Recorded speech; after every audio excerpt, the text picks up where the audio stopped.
चाहिए जीत नहीं अधिकार चाहिए, वर्दी का सम्मान चाहिए। पीआरडी यानी प्रांतीय रक्षा दल, इस दल का गठन सुभाष चंद्र बोस के द्वारा हुआ था। देश की सबसे पुरानी एक सेवा मानी जाती है जिसका गठन उनके द्वारा तो किया गया, लेकिन आज ये इस हाल में है कि इन्हें एक सामान्य मजदूर से भी कम वेतन दिया जाता है। 375 रुपये का वेतन दिया जाता है, जो भी मानदेय है इनकी ड्यूटियों के हिसाब से ये तय होता है। लेकिन इस महंगाई में ये बहुत नाकाफ़ी है। अपनी मांगों को लेकर ये पिछले 3 दिनों से धरना प्रदर्शन कर रहे हैं। इनकी संख्या प्रदेश में 83,000 है, लेकिन सरकार सुन नहीं रही है, जो कि नहीं अधिकार चाहिए, वर्दी का सम्मान चाहिए, जबकि नहीं अधिकार चाहिए, एक सेकंड, वर्दी का सम्मान चाहिए। जबकि इनकी वर्दी भी खाकी है और इनका काम भी पुलिस जैसा ही है, और पुलिस के साथ ये कंधे से कंधा मिला के सभी सरकारी कामों को बखूबी करते हैं, लेकिन फिर भी इनके साथ में एक सौतेला व्यवहार किया जाता है। आखिर कब तक इनकी मांगों को अनसुना किया जाएगा? अब इन्होंने भी ठान लिया है कि अगर सरकार हमें अनसुना करती है तो हम भी सरकार को 2022 में बता देंगे। रोजी रोटी दे न सके जो वो सरकार निकम्मी है, रोजी रोटी दे न सके जो वो सरकार निकम्मी है। बताइए क्या स्थिति है, सरकार क्यों नहीं सुन रही आपकी? सर, हमारे यहाँ की बड़ी दुर्दशा है, क्योंकि हम प्रांतीय रक्षक दल हैं। नेता सुभाष चंद्र बोस की बनाई हुई संस्था है। इस लहजे से हमारा जो मुखिया है वो युवा कल्याण विभाग से बनाया गया है, और हमारा जो है प्रांतीय रक्षक दल का कोई मुखिया नहीं है। इसलिए युवा कल्याण विभाग के जितने भी अधिकारी हैं वो पीआरडी जवानों का शोषण करते हैं, और शोषण के विरुद्ध 50 बार हमारी लोगों की जो है वार्ता हुई, प्रेस वार्ता हुई, और माननीय मुख्यमंत्री जी के पास गई है। सांसद, सदस्य, विधायक और राज्य मंत्रियों द्वारा ज्ञापन गया है, और उनकी संस्तुति हुई है। माननीय मुख्यमंत्री जी, मैं कौशल किशोर सांसद और राजनाथ सिंह, सभी लोगों ने अपने लेटर पैड पे लिख के माननीय मुख्यमंत्री जी को संबोधित पत्र दिया कि युवा कल्याण से पीआरडी को अलग करके आईपीएस अधिकारी दे दिया जाए, और इनका ड्यूटी भत्ता नहीं मिलता है तो राज्य कर्मचारी का दर्जा दिया जाए या नियमित रोजगार दिया जाए। तो दूर की बात, आपको तो होमगार्ड का भी दर्जा नहीं है। कोई दर्जा नहीं दिया जा रहा। अच्छा, इसी विषय में अब सही है कि झूठ है? हमारे महानिदेशक महोदय ने कल 2 बार वार्ता किया, और शाम को 9 बजे हमको गुमराह करते हुए 9 बजे रात में वहां से जो है वार्ता करने के बाद बताया गया कि आपकी सारी मांगे मुख्यमंत्री महोदय ने मान लिया है, 2-4 दिन में दे दिया जाएगा। नहीं, 11 दिसंबर को आपको जन्मदिन है, उस दिन हम स्थापना दिवस में ये घोषणा करवा देंगे। तो जी, तो हम लोगों ने इसी परिप्रेक्ष्य में अपना धरना समाप्त किया। आज हमारे जवान घर जा रहे थे तो हमको जबरदस्ती अरेस्ट करके फिर यहाँ लाया गया। अगर हमारे भाई बहनों को अरेस्ट करके लाया गया है तो इनको या तो भोजन व्यवस्था की जाए और या हमको विधानसभा जाने दिया जाए। वैसे हम लोग अपमान को किसी से कम नहीं समझते हैं।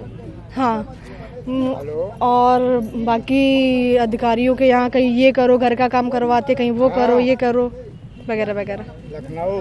ये बताइए, जब वर्दी एक है, काम एक तरह का है, तो फिर इतना भेदभाव कैसे? अरे आज के जमाने में सर आप नहीं समझते हो, पैसों के हिसाब से इज्जत होती है। हाँ, हम काम के हिसाब से नहीं होती है। काम के हिसाब से नहीं की जा रही ना, आप समझ सकते हो। अभी मतलब कि 375 रुपए हैं, जो कि हमारे मतलब मजदूरी से भी कम है। इस महंगाई में क्या होता है, इतना हो पाता है? कुछ होता है नहीं सर, पार्ट टाइम जॉब करते हो तो उसमें भी सवाल जवाब देने पड़ते हैं हमें ऑफिस में। हाँ, जो हम लोग गए थे, घर जा रहे थे, सारे जवान वहाँ चाय पानी हम लोग करने लगे। वहाँ से घसीट करके जो है गाड़ी में बैठा लिया गया। कह रहे हैं कि चलो न्यू पार्क में। हम कहा क्या जाए, वहाँ से तो हम लोग आज 4 दिन पर आ रहे हैं। कह रहे हैं नहीं नहीं, वहीं चलो, हम वहीं खाना भोजन देंगे। हम लोग जो खाना खाने जा रहे थे, चाय भी पीने नहीं दिए, खींच कर गाड़ी में बैठा लिए और यहाँ आकर के बैठा दिए। अब कौन भोजन देगा? ये आ रहा है कि माननीय मुख्यमंत्री जी से बढ़कर युवा कल्याण विभाग के अधिकारी कर्मचारी माननीय डिम्पल वर्मा जी हो गई हैं। और अगर मुख्यमंत्री जी अगर कुछ करना भी चाह रहे हैं, लेकिन इनके दबाव में हैं कि क्या है, कि जो है हम मैडम द्वारा जो है हम लोगों की कोई सुनवाई नहीं हो रही है। या तो ये सरकार इनसे दबी है या तो इनका मिली भगत है। कोई बात डिम्पल वर्मा जो 2022 में चुनाव भी नजदीक है और आप लोगों की मांगे भी अगर नहीं मानी जाती हैं, 11 तारीख को आपका स्थापना दिवस भी मनाया जाएगा, तो ऐसे में क्या फैसला हो सकता है? क्या सरकार के खिलाफ भी जाएंगे आप लोग? ये सर क्यों नहीं जाएंगे जब मुख्यमंत्री की तरफ से ये खबर आ रही है, मैडम ने ये बोला है कि सर ने बोला है धरना बंद करो नहीं तो निकाल फेंको वहाँ से। हाँ, सीधे सीधे साफ साफ।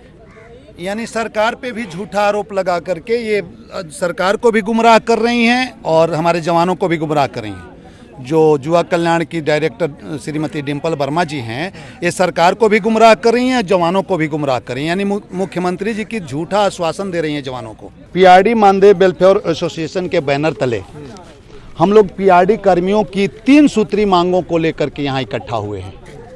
पहली मांग इनकी है कि पीआरडी विभाग को युवा कल्याण विभाग से अलग किया जाए एवं डायरेक्टर के पद पे आईपीएस अधिकारी नियुक्त किया जाए। दूसरी मांग है कि पीआरडी जवानों को नियमित रूप से ड्यूटी दिया जाए और वेतन भत्ता बढ़ाकर पुलिस के समान सारी सुख सुविधाएं भी दी जाए।